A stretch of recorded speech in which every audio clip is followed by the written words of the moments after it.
ሰበር ዜና መከላከያ ትግራይን ከበበ። በአፋር በኩል ከፍተኛ ወታደራዊ እንቅስቃሴ ተጀመረ። መከላከያ ከፍተኛ ቁጥር ያለው ሰራዊትን ከአፋር ወደ መቀሌ በሚያገናኘው መንገድ አባላ በኩል ማስፈሩ ተሰማ። ይሄ ሰራዊት ብቻውን አይደለም የተባለ ሲሆን የህወሓት ተቃዋሚ ሀራ ሰራዊቶችም በከፍተኛ ቁጥር ወደ ትግራይ ድንበር በአፋር በኩል መስፈሩም ተነግሯል። ጉዳዩን በዝርዝር የምታዳምጡት ይሆናል።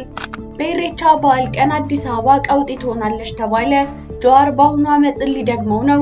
የብሔራዊ ደህንነትና መረጃ አገልግሎት ጀዋር በደብረ ዘይት ያደረገውን ሁከት በአሁኑም አዲስ አበባ ላይ ለመድገም አቅዷል ሲል ስጋቱን ገልጿል።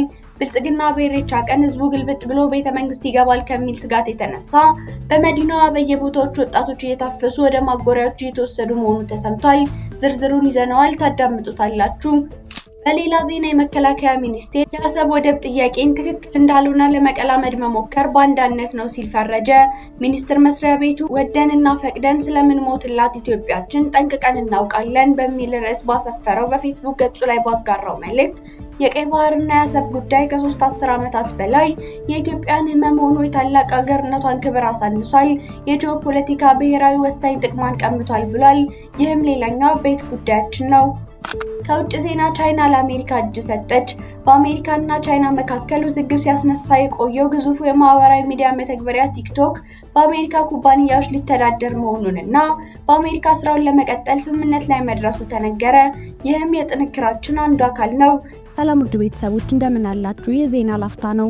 ቪዲዮውን ላይክ በማድረግ ይጀምሩ እያልን ወደ ዝርዝር ዜናዎቹ እንለፍ። በኢሬቻ በዓል ቀን አዲስ አበባ ቀውጢ ትሆናለች ተባለ። ጀዋር በአሁኑም አመጹን ሊደግመው ነው። በሚቀጥለው ሳምንት የሚከበረው የኢሬቻ በዓል በመንግስት በኩል ትልቅ ፍርሃትን አንግሷል። ከ7 ዓመት በፊት በደብረ ዘይት ከተማ ነበር የሚከበረው። አብይ አህመድ 4 ኪሎ ሲገቡና ኦህዴድ ሀገሪቱን ከህወሓት ተረክቦ ማስተዳደር ሲጀምር አሁን በቦሌ ክፍለ ከተማ ቤተ መንግስት እየገነቡ የሚገኙት የኦሮሚያ ክልል ፕሬዝዳንት አቶ ሽመልስ አብዲሳ ኢሬቻን ከደብረ ዘይት ወደ አዲስ አበባ አዛወሩት። ለውጡ መጣው እያለ ባለበት በዚያ ወቅት በኦሮሞና በአማራ ክልል ወጣቶች አደባባይ የወጡበት ጊዜ ነበር። በርካታ ወጣቶችም እየተገደሉ ነበር። ያኔ በኦሮሚያ ክልል የትግሩ መሪ የጨበጠው ጀዋር መሐመድ ነበር። ጀዋር የኦሮሚያ ወጣቶችን ተነሱ ሲላቸው የሚነሱ፣ ተቀመጡ ሲላቸው የሚቀመጡ ነበሩ። ኢሬቻ በደብረ ዘይት ከተማ እየተከበረ ነበር። የኦሮሞ ወጣቶች በዚያ በኢሬቻ ቀን ተቃውሞ አስነሱ። የኦሮሚያ ልዩ ኃይል ተቃውሞ በሚያሰሙት ወጣቶች ላይ አስለቃሽ ጭስና ጥይት ተኮሰ። በሺዎች የሚቆጠሩ ህጻናት፣ አዛውንቶች፣ ወጣቶች ተረጋግጠውና ሆራ አርሰዲ ሐይቅ ሰምጠው ሞቱ። በርካቶችም ተጎዱ። ከዚያ በኋላ ትግሉ በጣም ተቀጣጠለ። ትግሉን ፍሬ አፍርቶ ለውጥ መጥቷል። ለውጡ ወደ ነውጥ ተቀይሮ ህወሓት ይሻለናል እየተባለ ይገኛል። አሁን ላይ ጀዋር መሐመድ በህወሓት ላይ የተገበርኩትን የትግል ስልት በብልጽግና ላይ ተገብረዋለሁ እያለ ይገኛል።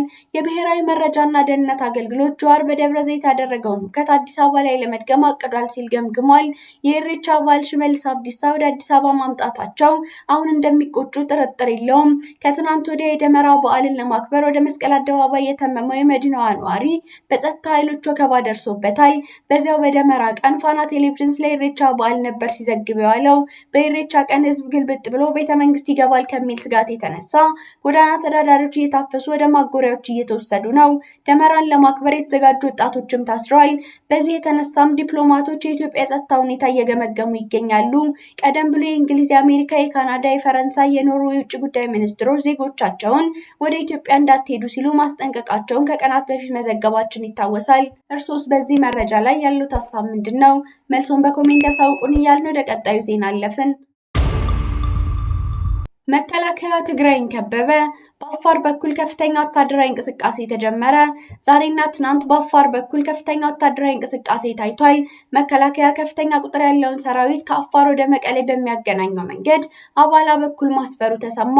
ይሄ ሰራዊት ብቻውን አይደለም የተባለ ሲሆን የህወሓት ተቃዋሚ ሀራ ሰራዊትን በከፍተኛ ቁጥር ወደ ትግራይ ድንበር በአፋር በኩል መስፈሩም ተነግሯል። ወደ ኤርትራ በገፍ የገባው ከሰሞኑ ወታደራዊ የመረጃ ምንጮች እንደዘገቡት መከላከያ ከአሰብ አስቀድሞ ትግራይ ትግራይ ሙሉ በሙሉ ሊቆጣጠር ይችላል የሚለው መረጃ ይሄኛው እንቅስቃሴውን እንዲሁም ማረጋገጫ ሆኗል።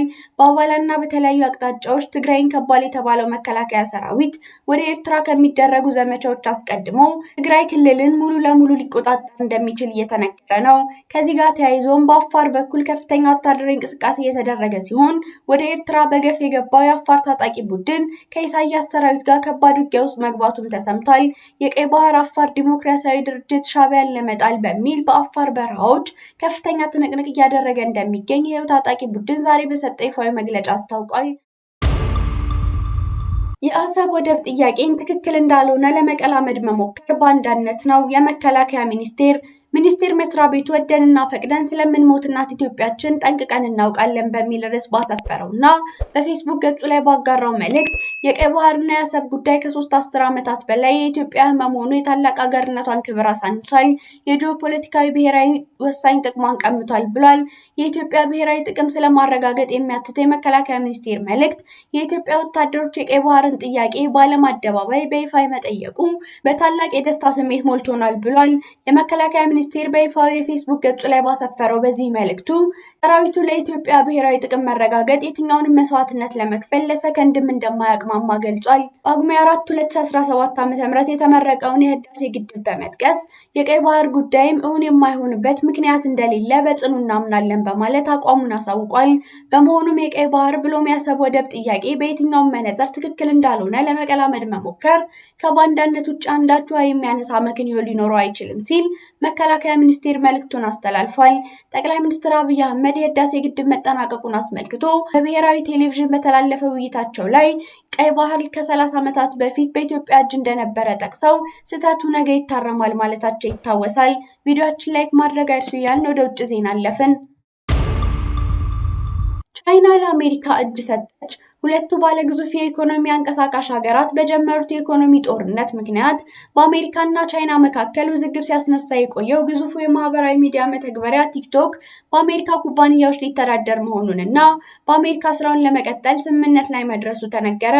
የአሜሪካው ፕሬዝዳንት ዶናልድ ትራምፕ ቲክቶክ በአሜሪካ ኩባንያዎች ባለቤትነት እንዲተዳደር ለማድረግ የሚያስችለውን ስምምነት የሚደግፍ የስራ አስፈጻሚ ትዕዛዝ ፈርመዋል ተብሏል። በስምምነቱ መሰረት በአሜሪካ የሚመራው የባለ ሀብቶች ቡድን የቲክቶክን 80% ከቻይናው ባይትዳንስ ኩባንያ የሚገዛ ሲሆን በአሜሪካ ቲክቶክ የሚቆጣጠሩም ይሆናል። አጠቃላይ ስምምነቱ በሚቀጥሉት 120 ቀናት ውስጥ እንደሚጠናቀቅ ያስታወቁት ዶናልድ ትራምፕ ከቻይናው ፕሬዝዳንት ሺጂንፒንግ ጋር በጉዳዩ ላይ እንደተወያዩና ስምምነት ላይ እንደደረሱ ገልጸዋል።